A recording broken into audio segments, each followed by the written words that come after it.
Karibu sana mpenzi mtazamaji wa kipindi chako kizuri kutoka hapa kwenye channel yetu, na mimi mwenyewe ni Dr. Nature na kukaribisha. Na imekuwa ni tamaduni zetu kujibu maswali mbalimbali ambayo tunaulizwa hapa kwenye channel yetu, na leo nakwenda kujibu swali ambalo nimeulizwa na mfuatiliaji wetu mmoja.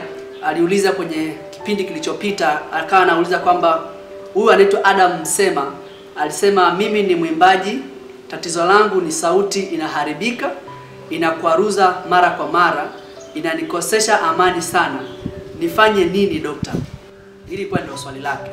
Na kama unavyofahamu mimi ni daktari tu, kwa hiyo sina uelewa mkubwa sana wa mambo ya uimbaji, japo huwa pia ninaimba. Huyu ni mwalimu wa kwaya na pia yeye mwenyewe ni mwimbaji. Nitakuonesha baadhi ya kazi zake chache alizofanya, lakini pia nitakuonesha kazi za kwaya yake ambavyo inafanya. Anafanya vizuri sana katika tasnia ya muziki, hasa muziki wa injili. Nadhani utajifunza vitu vingi sana kutoka kwake. Karibu sana bwana Amon. Nashukuru sana. Swali umelisikia na unaweza ukamsaidia ndugu mpenzi mtazamaji kujua kile ambacho hasa ameuliza. Nashukuru sana Dr. Nature. Nianze moja kwa moja na swali alilouliza kaka yetu, kaka Adam. Yeye ni mwimbaji. Anajua ni mwimbaji, na ninachomshukuru sana ameshatambua kwamba sauti yake inakwaruza. Yeye mwenyewe ameshajitambua. Tayari hilo ni tatizo. Hiyo ni step nzuri sana ya kwanza nayo. Lazima ujue kwamba una tatizo. Mara nyingi matatizo haya ya sauti yanaletwa na vitu tunavyovifanya, kwa asilimia kubwa chakula tunachokula, lakini pia vitu tunavyovivuta. Kwa sababu Dr. Nature atakubaliana na mimi kwamba sauti inatoka kwenye kola hewa. Sasa na ikitoka kwenye kola hewa, kuna sehemu hapo kabla chakula kinapoingia, kabla kutanyika kuingia kwenye kola hewa na kola la chakula, kuna sehemu hapo chakula wake kinapita na wewe inapita pia hapo. Kwa hiyo tukianza na vyakula ambavyo vinaweza vikasababisha madhara kwa sauti yako. Kwanza tuna kama vyakula vyenye mafuta mengi. Kuna mwimbaji hataki kula vyakula vyenye mafuta mengi. Kuna kama chipsi, vitu vya kukaangwa hivi na kaangwa na mafuta mengi sana. Mwimbaji anatakiwa makini sana kuvila. Lakini pia nyama. Ulaji wa nyama sio mzuri sana kwa sauti, hata kiafya pia. Hata kiafya pia Dr. Nature utakubaliana na mimi. Nafikiri pia una masomo yako kuhusu ulaji wa nyama, na mengi pia tunayapata hata makanisani kwetu tunayapata haya masomo. Moja hapo unaweza ukaangalia kwenye description hapo, nitaweka link. Madhara ya ulaji wa nyama sana. Ndio. Na inaleta uharibifu mkubwa sana wa sauti. Lakini pia maziwa ni moja kati ya vyakula vyenye mafuta. Maziwa yawe mgando au yamechemshwa fresh, unapokunywa yanaleta yale mabaki hapa kooni. Yanapobaki yanasababisha sauti kukwama. Sio vibaya kunywa maziwa, lakini kama ni mwimbaji ambaye uko determined, usinielewe vibaya. Sio vibaya kula hivyo vyakula. Sio vibaya kabisa. Lakini tumia kwa uangalifu. Hata kwa mwili, tumia kwa uangalifu. Unapotumia hivyo vitu, tafuta njia mbadala. Tutaona hapo baadaye jinsi gani ya kufanya unapotumia hivyo vitu. Lakini sijahalalisha kwamba ndio ule sana sasa, hapana. Lakini pia vinywaji tunavyokunywa, kitu cha msingi sana. Kuna watu wanakunywa pombe. Ni mbaya sana hiyo. Mwimbaji hataki kunywa pombe. Kuna watu wanakunywa vinywaji vya baridi kabisa. Mabarafu haya, watu wanakula mabarafu, wanakunywa maji ya baridi. Sio vizuri kabisa. Inaleta athari kubwa sana kwa sauti, na ndio chanzo kikubwa sana cha watu kukwama na sauti. Lakini pia vyakula vyenye sukari na vitu vyenye tunaita sweets, vitu vitamu, pipi, bubblegum, hizi zinaitwa nini? Wanaita banzoka wengine. Keki. Keki, ndio, asante sana Dr. Nature. Keki, sukari nyingi sana. Epuka hivyo vitu ndugu yangu, kama mwimbaji ambaye unajitegemea. Hivyo ni baadhi tu ya vitu, na vingine vingi tutaendelea kujifunza taratibu. Zingatia, usivute vitu ambavyo havitakiwi. Kwa mfano, bangi. Watu wanavuta bangi. Watu wanavuta sigara kisirisiri. Mtu ni mwimbaji lakini akienda huko pembeni anavuta bangi kidogo. Watu wanakula madawa ya kulevya. madawa ya kulevya ni hatari kubwa sana, sio kwa Sauti tu Dr. Nature, lakini pia hata kiafya. Hayafai katika jamii, katika afya, pote hayafai kabisa. Haya ni baadhi tu ya mambo ambayo unatakiwa uyakumbuke sana unapozingatia sauti yako, hasa kwa swali la kaka yetu Adam.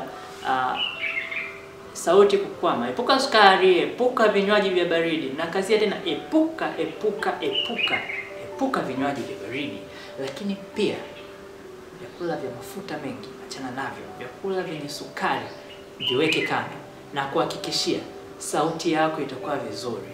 Baadaye tutakuja kuona jinsi gani ya kuweka sauti yako vizuri. Hivi vyakula unavyotumia, jinsi gani ya kuweka sauti yako vizuri. Mungu akubariki. Na mimi nimejifunza kitu fulani kutoka kwa mtaalamu wetu. Kama umemsikia vizuri, mimi ambapo nimemnote kwamba cha muhimu cha kujua kwamba hii ni misuli tu na ni seli kama seli zingine. Kwa hiyo kuna mahitaji yake muhimu, na kuna vitu ambavyo ukivifanya utaharibu hizo seli, utaharibu hiyo misuli. Kwa hiyo sauti itakuwa inakwaruza. Lakini ukiangalia kwa ukaribu zaidi, ni kama zile kanuni za afya ambazo tunajifunza hapa kila siku. Ndio hizo. Yaani ukifanya unajikuta mwili kwa ujumla unakuwa unaboreka, lakini pia na sauti yako nayo pia inakuwa perfect. Lakini kuna kufanya mazoezi. Ndio.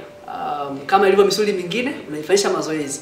Lakini sasa unaifanyisha mazoezi baada ya kuwa umeshaweka mazingira mazuri yenyewe kufanya kazi vizuri. Nadhani bwana Adam pamoja na wengine unaweza kuwa umejifunza kitu fulani.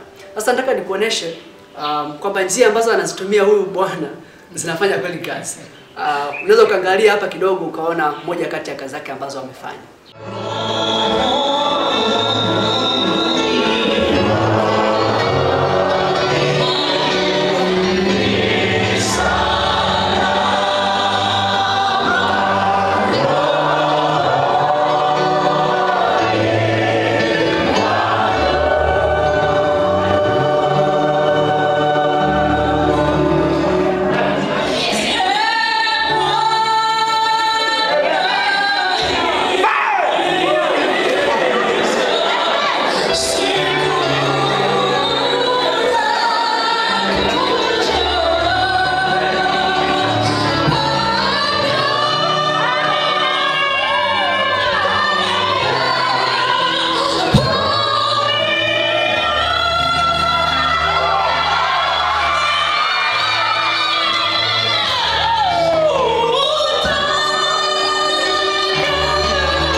Nadhani umefurahia sana. Ni kitu ambacho kinafurahisha na kila mmoja anatamani kufanya. Hata mimi mwenyewe huwa namfuata nisaidie kunifundisha jinsi ambavyo naweza nikafikia anga fulani za juu zaidi. Lakini sasa kwa upande mwingine ni kwamba kuna kwaya ambayo anaifundisha. Sasa hiyo kwaya ambayo anaifundisha baadhi ya nyimbo zake ni hii ambazo ukaiona hapa.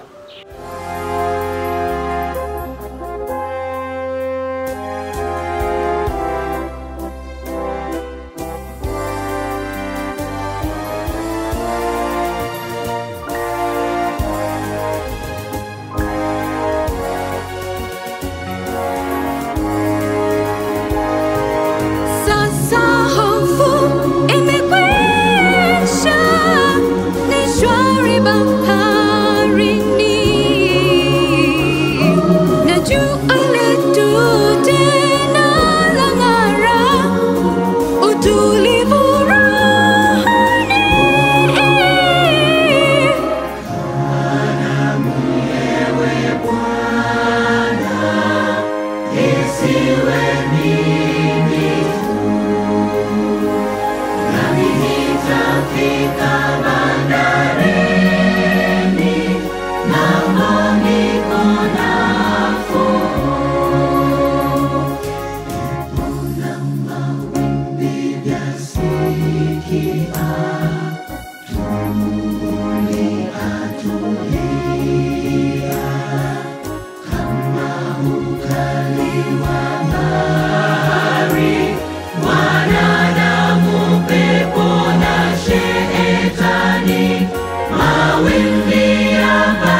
Nadhani tutakuwa umefurahia sana. Kwa kweli nyimbo hizi zinavutia na zinabariki sana.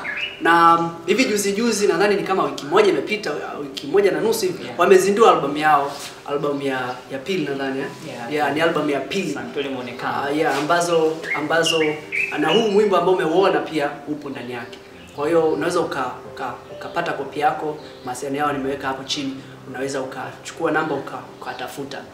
Na zaidi wenda kweli unapenda mambo ya uimbaji na ungetamani kufanya mazoezi au kujifunza jinsi ya kuongeza sauti yako iwe kubwa na nzuri, unaweza ukafuata kwenye channel yao ukajifunza zaidi jinsi ambavyo unaweza ukafanya. Nimeweka kwenye description box hapo chini. Naamini umejifunza vitu vizuri na umeenjoy. Nashukuru sana Bwana Amon kwa kuja kwenye kipindi chetu siku ya leo. Sisi kama Nature Care tunakukaribisha wakati mwingine tena. Utakapokuhitaji usisite kuja kuelimisha rafiki zetu ambao wanatufuatilia. Amina. Hakikisha kwamba unaja kitu cha msingi pia, uimbaji ni ibada. Watu wasisahau kabisa. Uimbaji ni ibada. Tunapoimba, lengo letu kubwa lisio kujiinua sisi kwamba tuna uwezo mkubwa sana wa kuimba. Lengo letu kubwa ni kumuinua nani? Mungu. Mungu awe juu.